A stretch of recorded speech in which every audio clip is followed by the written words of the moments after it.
Di panggung sejarah Indonesia, ada nama-nama yang terukir abadi, nama yang gaungnya melintasi zaman. Salah satunya adalah Jenderal Besar Soedirman. Ia bukan sekadar nama dalam buku pelajaran, ia adalah simbol dari keteguhan yang tak tergoyahkan, simbol dari pengorbanan tanpa pamrih. Ketika kita menyebut namanya, yang terbayang adalah sosok kurus di atas tandu. Namun di balik fisik yang rapuh itu, tersimpan semangat baja. Semangat yang lebih membara dari api revolusi itu sendiri. Soedirman adalah Panglima Besar pertama Tentara Nasional Indonesia. Sebuah jabatan yang ia emban dengan seluruh jiwa dan raga, hingga napas terakhirnya. Kisah Soedirman adalah catatan tentang bagaimana cinta pada tanah air bisa mengalahkan segalanya.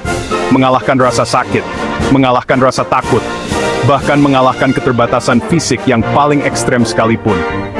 Ia menunjukkan pada kita semua bahwa kepemimpinan sejati tidak diukur dari pangkat atau kekuatan fisik. Kepemimpinan sejati lahir dari hati yang tulus, hati yang rela berkorban untuk kepentingan yang lebih besar, kemerdekaan bangsanya. Jauh sebelum gemuruh meriam dan pekik merdeka menggema, ada seorang anak laki-laki sederhana di Purbalingga, Jawa Tengah. Namanya Soedirman. Ia lahir pada 24 Januari 1916. Bukan dari keluarga bangsawan atau priayi. Ayahnya, Karsit Kartawiraji, adalah seorang pekerja di pabrik gula. Ibunya, Siem, adalah keturunan Wedana Rembang. Namun, sejak kecil ia diasuh oleh pamannya, Raden Cokro Sunaryo, seorang asisten Wedana. Lingkungan inilah yang menanamkan benih-benih kepemimpinan dan disiplin dalam dirinya. Soedirman kecil tumbuh sebagai anak yang rajin, taat beribadah, dan aktif dalam berbagai kegiatan. Masa kecilnya dihabiskan seperti anak-anak desa pada umumnya. Penuh kesederhanaan, namun kaya akan nilai. Ia belajar di Hollands Inlandse School, sekolah untuk kaum pribumi. Di sanalah ia mulai menunjukkan bakatnya. Tidak hanya cerdas secara akademis, Soedirman juga aktif dalam kegiatan kepanduan Hizbul Wathan. Di organisasi inilah, jiwa kepemimpinan dan nasionalismenya mulai terasah. Perjalanannya dari Purbalingga adalah langkah awal dari sebuah takdir besar untuk mengabdi pada Indonesia. Setelah menyelesaikan pendidikannya, Soedirman tidak langsung terjun ke dunia militer. Panggilan hati pertamanya adalah menjadi seorang pendidik. Ia menjadi guru di sebuah sekolah dasar milik Muhammadiyah. Disinilah talentnya sebagai seorang pemimpin muda mulai bersinar terang. Ia bukan sekadar guru yang mengajar di depan kelas, ia adalah seorang mentor. Ia adalah seorang inspirator. Soedirman mengajarkan lebih dari sekadar membaca dan menulis. Ia menanamkan nilai-nilai nasionalisme. Ia menanamkan disiplin. Ia menanamkan etos kerja keras. Kepribadiannya yang santun membuatnya dicintai. Aktivitasnya di Muhammadiyah membuatnya disegani. Koperasi, kelompok drama, semua dilakukannya dengan satu tujuan, memajukan masyarakat. Ia percaya bahwa pendidikan adalah kunci untuk membuka gerbang kemerdekaan. Namun, takdir berkata lain. Kedatangan Jepang mengubah jalan hidupnya. Panggilan untuk membela tanah air menjadi lebih kuat dari segalanya. Panggilan hatinya tetap sama, hanya arenanya berbeda. Puncak perjuangan Jenderal Soedirman terjadi pada masa agresi militer Belanda kedua. Saat itu, Yogyakarta sebagai ibu kota jatuh. Para pemimpin politik, termasuk Soekarno dan Hatta, ditangkap. Di tengah situasi yang genting itu, Soedirman dihadapkan pada pilihan yang sangat sulit. Kondisi fisiknya benar-benar sangat lemah.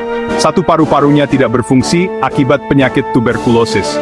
Dokter sudah menyarankannya untuk beristirahat. Namun, Soedirman menolak. Baginya, menyerah bukanlah pilihan. Ia memutuskan untuk turun langsung memimpin perang gerilya melawan anjuran semua orang di sekitarnya. Maka, dimulailah salah satu epos paling heroik dalam sejarah militer dunia. Jenderal Soedirman, sang panglima besar, memimpin pasukannya dari atas sebuah tandu sederhana. Ia dibawa keluar masuk hutan, naik turun gunung, menembus cuaca ekstrem dan kepungan musuh. Fisiknya mungkin ringkih, terbaring lemah di atas tandu. Tetapi semangatnya justru berkobar-kobar, menjadi sumber kekuatan bagi ribuan prajurit yang mengikutinya. Kehadirannya di tengah-tengah mereka adalah jaminan bahwa perjuangan belum berakhir, bahwa tentara masih ada, negara masih ada, dan harapan untuk merdeka masih menyala. Belanda akhirnya terpaksa mengakui kedaulatan Indonesia. Jenderal Soedirman wafat pada usia yang masih sangat muda, 34 tahun. Ia tidak sempat menikmati kemerdekaan yang ia perjuangkan dengan sepenuh jiwa. Namun, warisannya hidup abadi.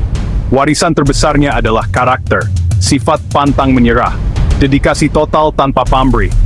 Ia adalah teladan sempurna tentang bagaimana seorang anak bangsa mengabdi. Kini, tantangan generasi muda berbeda. Kita tak lagi angkat senjata melawan penjajah. Musuh kita hari ini berwujud lain, korupsi, ketidakadilan, kemiskinan, perpecahan. Namun semangat yang dibutuhkan tetap sama. Semangat Jenderal Soedirman, semangat untuk tidak pernah menyerah, semangat untuk berjuang demi Indonesia yang lebih baik, lebih adil, lebih sejahtera, menempatkan kepentingan bangsa di atas pribadi atau golongan. Api itulah yang harus kita jaga agar tetap menyala. Maka, setiap kali kita lelah atau putus asa, ingatlah sosok kurus di atas tandu itu. Ingat semangatnya. Lebih besar dari penyakit, lebih kuat dari kepungan musuh. Kini giliran kita, generasi muda, untuk melanjutkan perjuangan. Bukan dengan tandu dan senapan, tetapi dengan karya, inovasi, integritas, kerja keras.